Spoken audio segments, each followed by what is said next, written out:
جمعرات بھری مراد، کہتے ہیں نا بزرگوں کی الفاظ ہوا کرتے تھے، اور واقعی یہ بھری مراد ہے۔ روایتوں کے الفاظ ملتے ہیں کہ جمعرات کو جو دعا مانگی جائے وہ رد نہیں ہوتی، وہ لوٹائی نہیں جاتی۔ خاص دعا مانگنے کی بھی رات ہے اور خاص درود پڑھنے کی بھی رات ہے۔ احادیث میں جمعرات کی رات اور جمعے کے دن کے درود کے فضائل الگ سے لکھے، احادیث الگ سے میرے آقا نے بیان فرمائی ہیں۔ تو پیارے اسلامی بھائیوں، جب بھی جمعرات آئے، جب بھی جمعہ کا دن آئے، کثرت کے ساتھ درود پاک پڑھیں۔ مگر جمعے کے دن اللہ اکبر، آپ جب درود کے فضائل احادیث کی کتابوں میں دیکھتے ہیں نا، تو باقاعدہ الگ چیپٹر باندھا محدثین نے، یعنی عام درود پاک کے فضائل لکھے، پھر ایک آپ کو درود پاک کی فضیلت کی کتاب میں الگ چیپٹر ملے گا کہ جمعے کے دن درود پڑھنے کے فضائل، یعنی اتنی حدیثیں ہیں اسپیشلی فرائیڈے کے لیے، جمعے کے دن کے لیے۔ بڑی مشہور حدیث میرے آقا علیہ الصلوۃ والسلام فرماتے ہیں، جس کا مضمون ہے کہ جو کوئی شخص جمعہ کے دن 200 بار درود پاک پڑھے، اس کے 200 برس کے گناہ معاف کر دیے جاتے ہیں۔ اب یہ کتنی پیاری حدیث ہے۔ ایک اسی طرح کی حدیث، یہ بیسیکلی کثرت سے بتانے کے لیے، انکریج کرنے کے لیے کہ درود اس دن زیادہ پڑھے جائیں۔ گناہوں کی معافی کا ایک ایسا سبحان اللہ سلسلہ ہے۔ ایک اور حدیث پاک ہے جس کا مضمون ہے جو جمعہ کے دن 80 بار درود پاک پڑھے، اس کے 80 برس کے گناہ معاف کر دیے جائیں گے۔ تو یہ دن تو سبحان اللہ گناہ گاروں کی بن آتی ہے، گناہ گاروں کو موقع دیا جاتا ہے کہ پورے ہفتے میں اگر کوئی کمزوری رہ بھی گئی ہے تو اب جمعہ آ گیا ہے، اب درود پڑھ لو، اب تلاوت کر لو، اب دعائیں کر لو، اب اللہ سے رجوع لے آؤ۔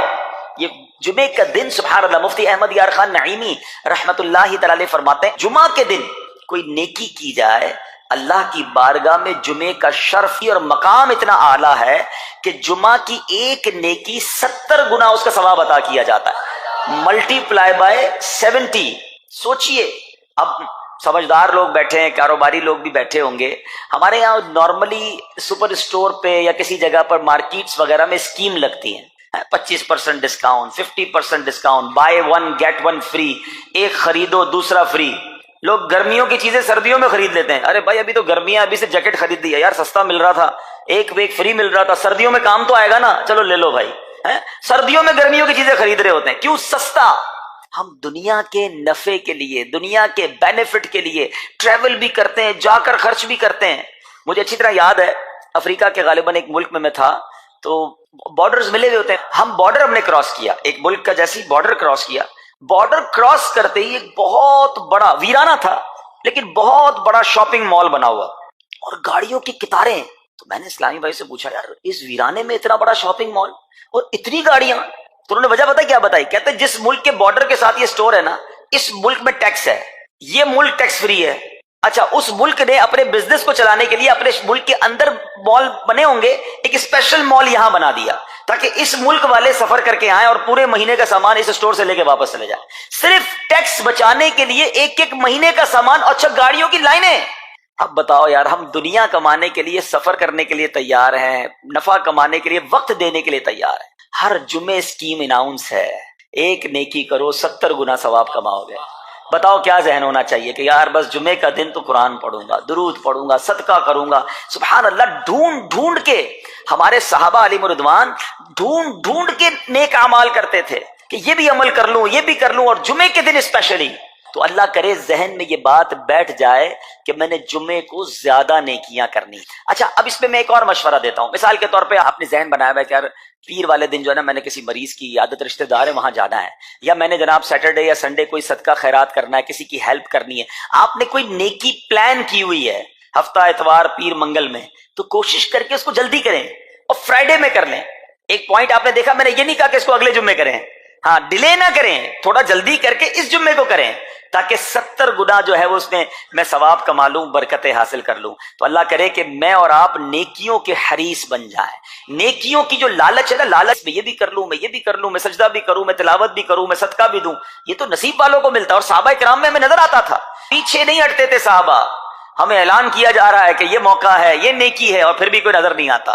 اللہ کرے کہ یہ جذبہ، کیونکہ یاد رکھو جس طرح کاروباری لوگ کہتے ہیں نا سیزن ہے نیکیاں کر لو، بالکل اسی طرح جب تک میری اور آپ کی سانسیں باقی ہیں نا، نیکیوں کا سیزن جاری ہے۔ جتنی نیکیاں کمانی ہے کما لو، یہ مائنڈ سیٹ بنا لو کہ یار پتہ نہیں کب مر جاؤں، اور نیکی اور نیکی۔ جس طرح پیسے کمانے کا ذہن ہوتا ہے نا، اللہ کرے اس سے زیادہ میرا اور آپ کا نیکیاں کمانے کا ذہن ہو جائے، یار تھوڑی اور نیکی کما لو، تھوڑی اور. مثال کے طور پہ آپ کہیں جا رہے ہیں، کسی نے کہا ذرا بیٹھیے 10 منٹ بعد وہ بھائی آئیں گے. اب ہم 10 منٹ کس طرح گزارتے ہیں؟ موبائل نکالا اور جناب دیکھنا شروع. 10 منٹ کیا 15 منٹ بھی گزر جائیں پتہ نہیں چلے گا. لیکن یہ 15 منٹ میں کیا ملا آپ کو؟ شاید گناہ ہی ملے ہوں گے، کیونکہ ہمارے موبائل میں تو بہت ساری چیزیں ایسی ہیں یا تو حرام دکھا دیتی ہیں یا حرام سنا دیتی ہیں. لیکن اگر نیکیوں کا ذہن ہو تو بندہ سوچے یار 10 منٹ میں تو میں سورہ یاسین پڑھ سکتا ہوں، 10 قرآن کا ثواب ہے. موبائل میں قرآن پاک ڈاؤن لوڈ ہو، قرآن شریف نکالا اور یاسین شریف پڑھ لی، ویٹنگ ایریا کے اندر 10 قرآن کا ثواب کما لیا.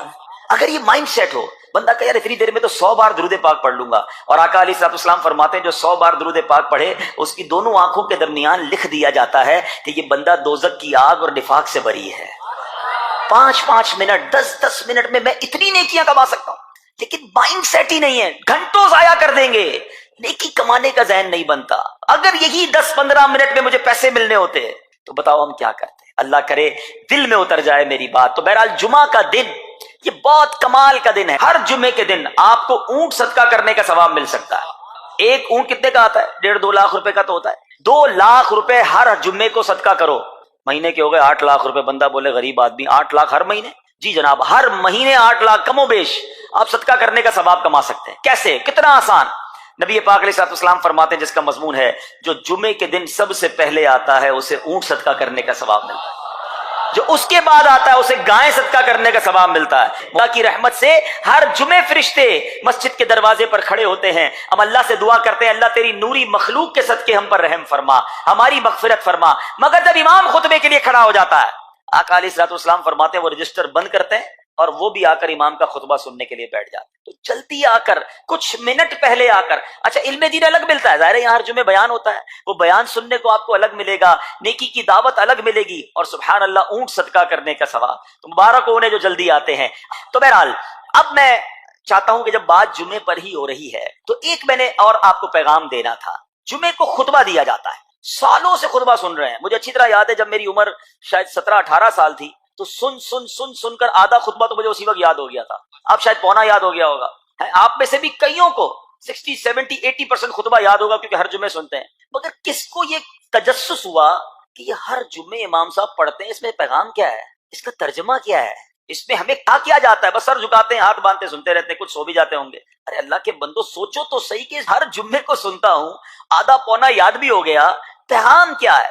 2 باتیں، ایک حدیث پاک اور ایک خوبصورت پیغام. ہر جمعے کو آپ سنتے ہیں، ٹھیک ہے؟ حدیث ذرا سنیے گا. اللہ کے حبیب علیہ الصلوۃ والسلام فرماتے ہیں البر لا یبلا والذنب لا ینسا والدیان لا یموت. سنے ہوئے نا یہ الفاظ؟ ایسا لگ رہا ہے کہ یار یہ الفاظ تو کانوں میں ہر جمعے آتے ہیں، ٹھیک ہے؟ آگے فرمایا اعمل ما شئت کما تدین تدان. یہ حدیث ہے، ٹھیک ہے؟ اس کے بعد قرآن کی ایک آیت تلاوت ہوتی ہے فمن یعمل مثقال ذرۃ خیرا ومن یعمل مثقال ذرۃ شرا یرہ. یہ کانوں نے کئی بار، کہوں کہ سینکڑوں بار سنے ہیں، مگر اس میں پیغام کیسا ہے؟ دل ہلا دینے والا پیغام، بڑا سمجھانے والی بات ہے اس حدیث میں. البر لا یبلا. میرے آقا فرماتے ہیں نیکی پرانی نہیں ہوتی، کرتے جایا کرو. یہ نیکی تمہارے اکاؤنٹ میں جمع ہو رہی ہے. میں اور آپ بھول جائیں گے، میرا رب نہیں بھولتا. اس کے خزانے بڑے ہیں. جہاں نیکی پرانی نہیں ہوتی نا، اگلا جملہ سنو وَالذَّنبُ لَا يُنسَى. گناہ بھلایا نہیں جاتا. میں اور آپ بھول گئے. افسوس یہ ہے، عجیب کہانی ہے. یہ تو ایک عجب الگ ٹاپک ہے کہ آج جس سے ملاقات کرو اس کو 15 سال 20 سال 25 سال پرانی نیکیاں یاد ہیں. لوگ ملتے ہیں کہتے ہیں 1990 میں حج کیا تھا، 95 میں عمرہ کیا، 2002 میں فلاں مسجد بنائی. آپ کی دعوت اسلامی کے قافلے میں بھی 2005 میں گیا تھا. ساری نیکیاں 15 20 سال پرانی یاد ہیں. گناہ کل جھوٹ بولا تھا یاد ہے؟ کل رات کو بدنگاہی ہو گئی تھی وہ یاد ہے؟ پرسوں غیبت کی تھی وہ یاد ہے؟ سالوں تو چھوڑو، ہم گھنٹے پہلے کا گناہ بھول جاتے ہیں. مگر حدیث ڈرا رہی ہے، سمجھا رہی ہے کہ دیکھو وَالذَّنبُ لَا يُنسَى. گناہ بھلایا نہیں جاتا. تم بھول گئے ہو اگر کہیں لکھا ہوا ہے، جواب دینا ہے. اور آگے فرمایا وَالدَّيَّانُ لَا يَمُوتُ. فرمایا کہ جو فیصلہ کرنے والا ہے اسے موت نہیں آتی. اللہ کو موت نہیں آنی، میں اور آپ مر جائیں گے. جس نے ڈیسیشن لینا ہے، جس نے فیصلہ کرنا ہے، اسے موت نہیں آنی. پھر آگے فرمایا اعمل ما شئت کما تدین تدان. کر لے جو کرنا ہے، جیسی کرے گا. پھر قرآن کی آیتیں سمجھا رہی فمن یعمل مثقال ذرۃ خیرا یرہ. جو ذرہ بھر نیکی کرے گا، بھلائی کرے گا، وہ دیکھے گا. ومن یعمل مثقال ذرۃ شرا یرہ. کہ جو ذرہ بھر برائی کرے گا وہ بھی دیکھے گا. اتنا شاندار جمعے کا پیغام ہر جمعے خطبے میں دیا جاتا ہے. اللہ کرے یہ دل کی گہرائیوں میں اتر جائے. دروازہ بند کر کے اندھیرا کر کے اکیلے میں گناہ کرنے والا سوچے کہ ٹھیک ہے دنیا میں کوئی نہیں دیکھ رہا مگر میرا رب دیکھ رہا ہے, مجھے اس ذرہ بھر گناہ کا بھی جواب دینا پڑے گا. لوگ کہتے ہیں چھوٹی سی بات ہے یار, چھوٹا سا گناہ ہے, ٹھیک ہے چلتا ہے, سبھی تو کرتے ہیں. نہیں جناب, وہ نقطہ نواز ہے. وہ معاف کرنے پہ آئے تو 100 بندوں کے قاتل کو معاف کر دے, اور وہ پکڑنے پہ آئے تو ایک نقطے پر پکڑ فرمائے. ہمیں ڈرنا ہوگا, ہمیں خوف اپنے دل میں طاری کرنا ہوگا, کیونکہ یہ گناہ میری آخرت میں میری پکڑ کا سبب بن سکتا. بالکل اسی طرح چھوٹی چھوٹی نیکیاں سمجھ کے چھوڑ دیتے ہیں. یار سنت غیر موقدہ ہی ہے نا, نفل ہی تو ہے نا, سنت ہی تو ہے نا, ٹھیک ہے درود پڑھنا چاہیے, نہیں پڑھا تو کوئی بات نہیں. ارے یار کون اجتماع میں جائے, کون درس میں بیٹھے, صدقہ دینا کوئی واجب تو نہیں, زکات تو پوری دیتا ہوں. چھوٹی چھوٹی نیکیاں سمجھ کر چھوڑتے ہو.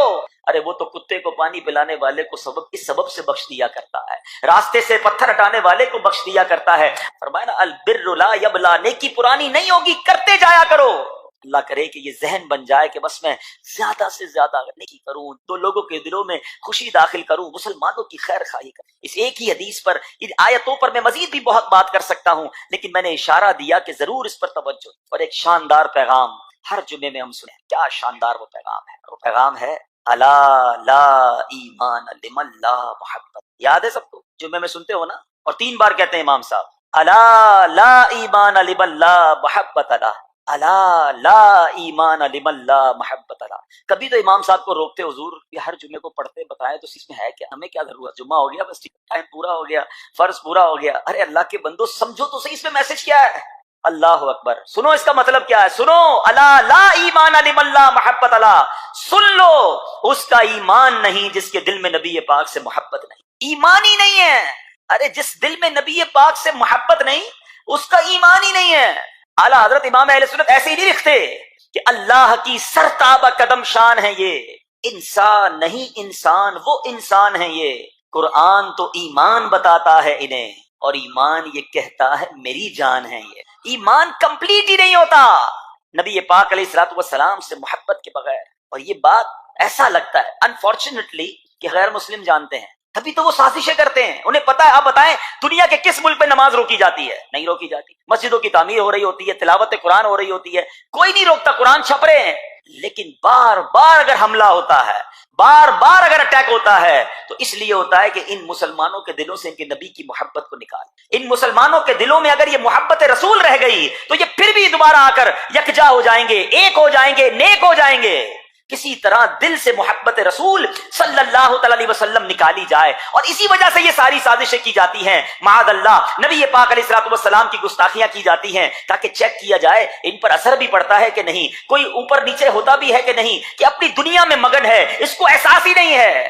میٹھے اسلامی بھائیوں, دنیا کا دستور ہے جب کسی چیز کی ڈیفیشینسی ہو جائے نا تو اس کی ایفیشینسی بڑھائی جاتی ہے. مثال کے طور پہ کسی کے جناب جسم میں وٹامن ڈی کم ہو, ہم کیا کرتے ہیں, وٹامن ڈی کی ٹیبلٹس لے کر اس کو پھر بڑھاتے ہیں. کیلشیم کی کمی ہو, ڈاکٹر کہتا ہے بھائی تھوڑی کیلشیم کی دوائی پیو, تمہارے اندر کیلشیم کی کمی ہو رہی ہے. جب کسی چیز کی کمی کی جائے اس کو بڑھانے کی کوشش کی جاتی ہے. اگر یہ دنیا کے چند لوگوں کا یہ پلان ہے کہ مسلمانوں کے دلوں سے عشق رسول نکالو, تو اب میرا اور آپ کا کام یہ ہے کہ انشاءاللہ عشق رسول کو اب اضافہ کریں گے, اب نبی پاک کی محبت میں اور اضافہ کریں گے, سرور کائنات علیہ الصلوۃ والسلام کی محبت میں زندگی گزاریں گے, خود بھی سچے عاشق رسول بنیں, اپنی نسلوں کو عاشق رسول بنائیں. اللہ سلامت رکھے میرے پیر و مرشد کو. 30 سال پہلے, یہ آج کل کا شعر نہیں ہے, اب بچپن سے یہ نعت سن رہے ہیں, کم و بیش 25-30 سال پہلے میرے مرشد نے کیا پیاری التجا پیش کی, اپنی نسلوں کے لیے کیا ہمیں پیغام دیا. کہتے میری آنے والی نسلیں تیرے عشق ہی میں مچلیں, میری آنے والی نسلیں تیرے عشق ہی میں مچلیں, انہیں نیک تم بنانا مدنی مدینے والے.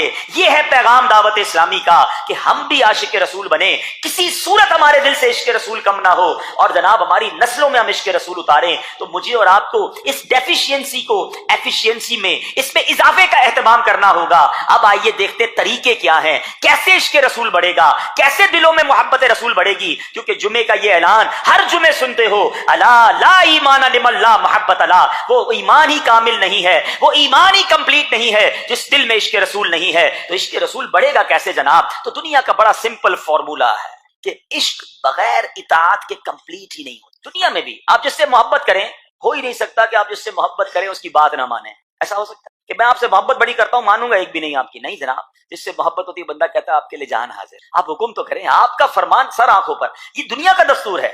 تو اگر آپ واقعی نبی پاک سے محبت کرتے ہیں یا سچے عاشق رسول بننا چاہتے ہیں تو پھر فرمان رسول پر عمل کرنا ہوگا, نبی پاک کے طریقے پر عمل کرنا ہوگا, اطاعت رسول کرنی ہوگی, تبھی آپ سچے عاشق رسول کہلائیں گے. یہ ہو نہیں سکتا کہ ایک طرف تو میں نعرہ لگاؤں کہ غلامی رسول میں موت بھی قبول ہے اور دوسری طرف نبی پاک کا طریقہ قبول نہ ہو, نہ سچ قبول ہو, نہ مسلمانوں کی خیر خواہی قبول ہو, معاذ اللہ, نہ سنتیں قبول ہو, نہ نماز قبول ہو. جمعے کی نماز میں مسجدیں فل ہیں, کیا عصر کی نماز میں بھی ہوں گی؟ کیا عصر فرض نہیں ہے؟ کیا مغرب فرض نہیں ہے؟ کیا عشاء فرض نہیں ہے؟ میرے آقا فرماتے ہیں جعلت قرۃ عینی الصلاۃ, کہ نماز میں میری آنکھوں کی ٹھنڈک ہے. ان گستاخان رسول کو یہ جواب دینا ہے کہ تم جتنی نبی پاک علیہ الصلوۃ والسلام کی معاذ اللہ شان میں گستاخی کرو گے دنیا میں تو نیست و نابود ہو ہی جاؤ گے, مگر تم دیکھو گے کہ تمہارا ہر قدم ہمارے عشق رسول میں اضافے کا باعث بنے گا, ہمارے انشاءاللہ نبی پاک کے قریب ہونے کا باعث بنے گا. آؤ نیت کریں کہ آج کے بعد ہماری کوئی نماز قضا نہیں ہوگی, آج کے بعد زندگی نبی پاک کی سنتوں کے مطابق گزرے گی. میرا چہرہ, میرا لباس, میرا کردار بتائے کہ میں کس کا امتی اور کس کا عاشق ہوں. ارے مجھے بتانا کیوں پڑے میں کس کا امتی ہوں, مجھے دیکھ کر پتا چل جائے. وہ شاعر لکھتے ہیں نا, فنا اتنا تو ہو جاؤں میں تیری ذات عالی میں, حضور فنا اتنا تو ہو جاؤں میں تیری ذات عالی میں, جو مجھ کو دیکھ لے اس کو تیرا دیدار ہو جائے. اللہ پاک نبی پاک علیہ الصلوۃ والسلام کے سچے عاشقوں میں ہمیں شامل فرمائے. جمعے کا دن ڈھونڈ کر نیکیاں کرنے کا دن ہے, تو ہمیں جمعے کے دن مزید نیکیاں کرنے کی اور اچھی نیتیں کرنے کی. سورہ کوثر. سورہ کوثر کا تعارف, مقام نزول. علامہ علی بن محمد خازن رحمت اللہ تعالی علیہ فرماتے ہیں سورہ کوثر جمہور مفسرین کے نزدیک مکیہ ہے اور بعض مفسرین کے نزدیک مدنیہ ہے. آیات, کلمات اور حروف کی تعداد. اس صورت میں 1 رکوع, 3 آیتیں, 10 کلمے اور 42 حروف ہیں. کوثر نام رکھنے کی وجہ, کوثر سے دنیا اور آخرت کی بے شمار خوبیاں مراد ہیں اور جنت کی ایک نہر کا نام بھی کوثر ہے. اس سورت کی پہلی آیت میں یہ لفظ موجود ہے, اس مناسبت سے اسے سورہ کوثر کہتے ہیں. سورہ کوثر کے مضامین. اس سورت کا مرکزی مضمون یہ ہے کہ اس میں اللہ تعالیٰ نے اپنے حبیب صلی اللہ تعالی علیہ وآلہ وسلم کی مدحت بیان فرمائی ہے اور اس میں یہ مضامین بیان ہوئے ہیں. نمبر 1, اس کی پہلی آیت میں اللہ تعالیٰ کے اس فضل و احسان کا بیان ہے جو اس نے اپنے حبیب صلی اللہ تعالی علیہ وسلم پر فرمایا. نمبر 2, دوسری آیت میں نبی کریم صلی اللہ تعالی علیہ وسلم سے فرمایا گیا کہ اللہ تعالیٰ کے فضل و احسان کے شکریے میں نماز پڑھتے رہیں اور قربانی کریں. نمبر 3, تیسری آیت میں فرمایا گیا کہ جو اللہ تعالیٰ کے حبیب صلی اللہ تعالی علیہ وآلہ وسلم کا دشمن ہے وہی ہر خیر سے محروم ہے. سورہ ماعون کے ساتھ مناسبت. سورہ کوثر کی اپنے سے ماں قبل سورت ماعون کے ساتھ مناسبت یہ ہے کہ سورہ ماعون میں کافروں اور منافقوں کی جو صفات بیان کی گئیں ان کے مقابلے میں سید المرسلین صلی اللہ تعالی علیہ وآلہ وسلم کے اوصاف سورہ کوثر میں بیان کیے گئے.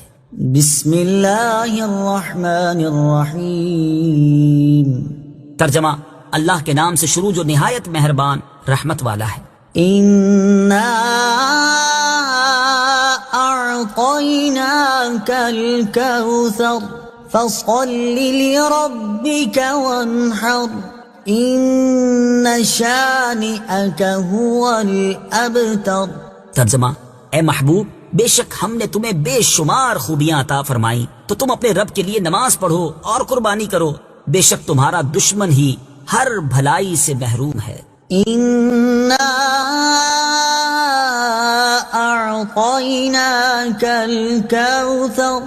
اے محبوب بے شک ہم نے تمہیں بے شمار خوبیاں عطا فرمائیں. تفسیر صراط الجنان میں ہے کوثر کی تفسیر میں مفسرین کے مختلف اقوال ہیں. ان سب اقوال کا خلاصہ یہ ہے کہ اے محبوب بے شک ہم نے تمہیں بے شمار خوبیاں عطا فرمائیں اور کثیر فضائل عنایت کر کے تمہیں تمام مخلوق پر افضل کیا.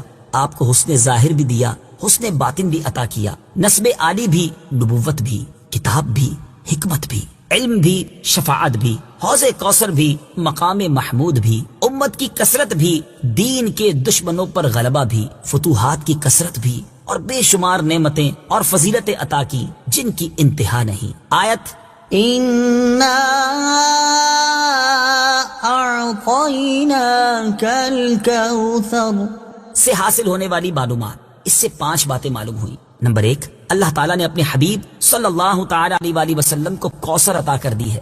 کیونکہ یہاں یہ نہیں فرمایا گیا کہ ہم آپ کو کوثر عطا کریں گے، بلکہ یہ فرمایا کہ بے شک ہم نے آپ کو کوثر عطا کر دی۔ نمبر 2، اللہ تعالیٰ کی اپنے حبیب صلی اللہ تعالی علیہ وآلہ وسلم پر یہ عطا ان کے نبی اور رسول ہونے کی وجہ سے نہیں، بلکہ آپ علیہ الصلوۃ والسلام کی ذات کی وجہ سے ہے، جو شان محبوبیت کی صورت ہے، کیونکہ یہاں یہ فرمایا أعطيناك، ہم نے آپ کو عطا فرمائی، یہ نہیں فرمایا کہ اعطینا الرسول یا اعطینا النبی۔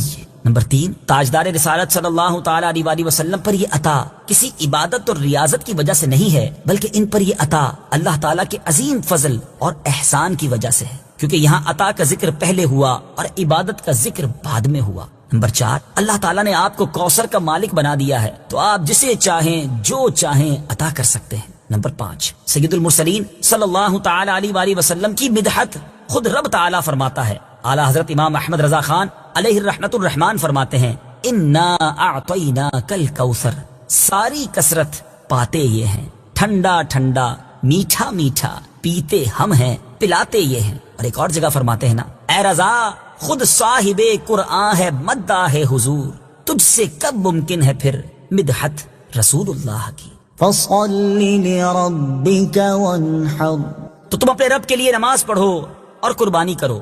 تفسیر صراط الجنان میں ہے، یعنی اے حبیب صلی اللہ تعالی علیہ وآلہ وسلم، اللہ تعالیٰ نے آپ کو دونوں جہاں کی بے شمار بھلائیاں عطا کی ہیں، اور آپ کو وہ خاص رتبہ عطا کیا ہے جو آپ کے علاوہ کسی اور کو عطا نہیں کیا۔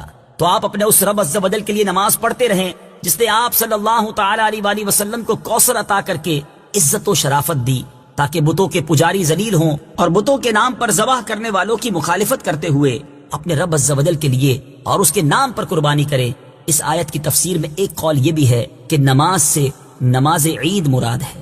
إن شانئك هو الأبتر، بے شک تمہارا دشمن ہی ہر بھلائی سے محروم ہے۔ تفسیر صراط الجنان میں ہے۔ شان نزول، جب سید المرسلین صلی اللہ تعالی علیہ وآلہ وسلم کے فرزند حضرت قاسم کا وصال ہوا تو کفار نے آپ کو ابتر یعنی نسل ختم ہو جانے والا کہا، اور یہ کہا کہ اب ان کی نسل نہیں رہی، ان کے بعد اب ان کا ذکر بھی نہ رہے گا اور یہ سب چرچا ختم ہو جائے گا۔ اس پر یہ سورہ کریمہ نازل ہوئی اور اللہ تعالیٰ نے ان کفار کا بالغ رد فرمایا، اور اس آیت میں ارشاد فرمایا کہ اے حبیب صلی اللہ تعالی علیہ وآلہ وسلم، بے شک تمہارا دشمن ہی ہر بھلائی سے محروم ہے، نہ کہ آپ، کیونکہ آپ کا سلسلہ قیامت تک جاری رہے گا، آپ کی اولاد میں بھی کثرت ہوگی اور آپ کی پیروی کرنے والوں سے دنیا بھر جائے گی۔ آپ کا ذکر ممبروں پر بلند ہوگا، قیامت تک پیدا ہونے والے عالم اور واعظ اللہ تعالیٰ کے ذکر کے ساتھ آپ کا ذکر کرتے رہیں گے، اور آخرت میں آپ کے لیے وہ کچھ ہے جس کا کوئی وصف بیان ہی نہیں کر سکتا۔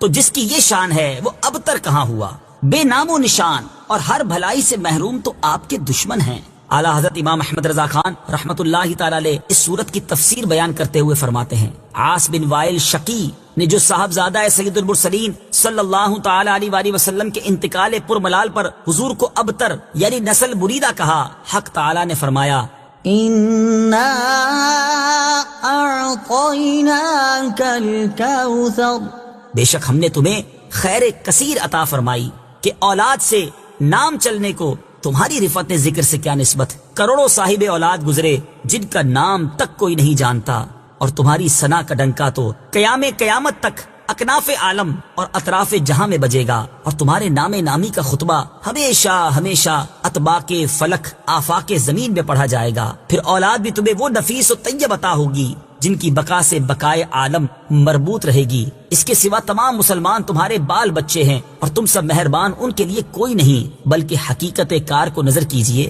تو تمام عالم تمہاری اولاد مانوی ہے کہ تم نہ ہوتے تو کچھ بھی نہ ہوتا، اور تمہارے ہی نور سے سب کی آفرینش ہوئی۔ اسی لیے جب ابو البشر آدم تمہیں یاد کرتے تو یوں کہتے، یا ابنی صورتن و ابایا معنن، اے ظاہر میں میرے بیٹے اور حقیقت میں میرے باپ۔ پھر آخرت میں جو تمہیں ملنا ہے اس کا حال تو خدا ہی جانے، جب اس کی یہ عنایت بے غایت تم پر مبذول ہو تو تم ان اشقیاء کی زبان درازی پر کیوں ملول ہو، بلکہ فصل لربك وانحر، رب کے شکرانے میں اس کے لیے نماز پڑھو اور قربانی کرو۔ إن شانئك هو الأبتر، جو تمہارا دشمن ہے وہی نسل بریدہ ہے کہ جن بیٹوں پر اسے ناز ہے، یعنی عمرو و حشام رضی اللہ تعالی عنہما،